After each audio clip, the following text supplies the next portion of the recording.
ഇന്ത്യയുടെ 76ാമത് റിപ്പബ്ലിക് ദിനാഘോഷ പരിപാടിയിൽ ഇന്തോനേഷ്യൻ പ്രസിഡന്റ് പ്രബോവോ സുബിയാന്റോ മുഖ്യാതിഥിയായി. രാവിലെ 10:30 രാഷ്ട്രപതി ദ്രൗപദി മുർമു ദേശീയ കർത്തവ്യപഥിൽ എത്തിയതോടെ പരേഡിന് തുടക്കമായി. കരവ്യോമ നാവികസേനകളുടെ പ്രകടനത്തിനൊപ്പം മറ്റ് സംസ്ഥാനങ്ങളുടെ 31 നിശ്ചല ദൃശ്യങ്ങൾ പരേഡിൽ അണിനിരന്നു. ഒപ്പം പരേഡിൽ ഇന്തോനേഷ്യൻ കരസേനയും അണിനിരന്നു. ദേശീയ പതാക ഉയർത്തിയതിനു പിന്നാലെ 21 ഗൺ സല്യൂട്ട് ചടങ്ങും നടന്നു. ഇന്ത്യൻ കരസേന തദ്ദേശീയമായി നിർമ്മിച്ച യുദ്ധ ടാങ്കറുകളും സൈനിക വാഹനങ്ങളും പരേഡിനായി ഒരുങ്ങിയിരുന്നു. വ്യോമസേനയുടെ 40 യുദ്ധവിമാനങ്ങളാണ് ആകാശത്ത് വർണ്ണക്കാഴ്ച ഒരുക്കിയത്. നാവികസേനയുടെയും വിവിധ അർദ്ധസൈനിക വിഭാഗങ്ങളുടെ പരേഡ് സംഘവും അണിനിരന്നു. 5000-ലധികം കലാകാരന്മാരും കർത്തവ്യപഥിൽ നടക്കുന്ന കലാവിരുന്നിൽ പങ്കുചേർന്നു. റിപ്പബ്ലിക് ദിനാഘോഷ പരിപാടികൾ കണക്കിലെടുത്ത് ഡൽഹിയിൽ കനത്ത സുരക്ഷയാണ് ഒരുക്കിയിരുന്നത്. വിവിധ നഗരങ്ങളിലും കനത്ത സുരക്ഷയാണ് ഏർപ്പെടുത്തിയിട്ടുള്ളത്. കഴിഞ്ഞ ദിവസം ജമ്മുകശ്മീരിൽ സൈനിക ക്യാമ്പിന് നേരെയുണ്ടായ വെടിവെപ്പിനെ തുടർന്ന് സുരക്ഷ വർദ്ധിപ്പിച്ചിരുന്നു. രാജ്യത്തിന്റെ വിവിധയിടങ്ങളിൽ നിന്നും 34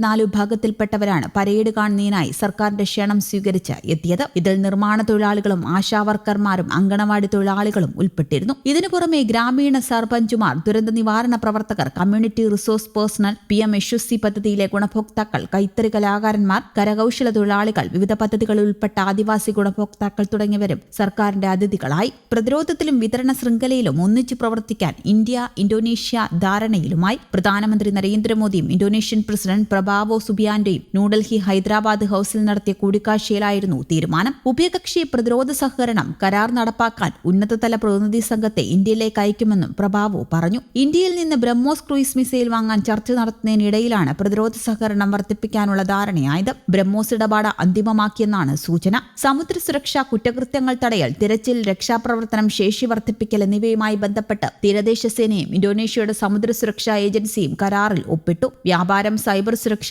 ആരോഗ്യം തുടങ്ങിയ മേഖലകളിലെ സഹകരണം വർദ്ധിപ്പിക്കാനും ധാരണയായി. ഇൻഡോ പസഫിക് മേഖലയിൽ ഇന്തോനേഷ്യ ഇന്ത്യയുടെ തന്ത്രപരമായ പങ്കാളിയാണെന്ന് കൂടിക്കാഴ്ചയ്ക്ക് ശേഷം മോദി പറഞ്ഞു. ഇൻഡോ പസഫിക് മേഖലയിൽ അന്താരാഷ്ട്ര നിയമങ്ങൾക്കനുസൃതമായി യാത്രാ സ്വാതന്ത്ര്യം ഉറപ്പാക്കണമെന്നും ധാരണയിലെത്തി. പരസ്പര സഹകരണത്തിന്റെ വിവിധ വശങ്ങളെക്കുറിച്ച് പ്രബോവോ സുബിയാന്റോയുമായി സമഗ്ര ചർച്ചയും നടത്തി. Fintech, artificial intelligence, internet of things, digital public infrastructure തുടങ്ങിയ മേഖലകളിൽ സഹകരണം കൂടുതൽ ശക്തിപ്പെടുത്തുമെന്നും മോദി പറഞ്ഞു. ഇരു രാജ്യങ്ങളിലെയും ദുരന്ത നിവാരണ ഉദ്യോഗസ്ഥർ സംയുക്താഭ്യാസങ്ങളിൽ പങ്കെടുത്തു. ആരോഗ്യം, ഭക്ഷ്യസുരക്ഷ എന്നിവയുമായി ബന്ധപ്പെട്ട അറിവുകൾ ഇന്ത്യ കൈമാറും. ഉഭയകക്ഷി വ്യാപാരം കഴിഞ്ഞ വർഷങ്ങളിൽ വേഗത കൈവരിച്ചതായി മോദി ചൂണ്ടിക്കാട്ടി. ഇതുകൂടാതെ മെച്ചപ്പെടുത്താനും വ്യാപാരം വൈവിധ്യവൽക്കരിക്കാനും ചർച്ചകളും നടത്തി.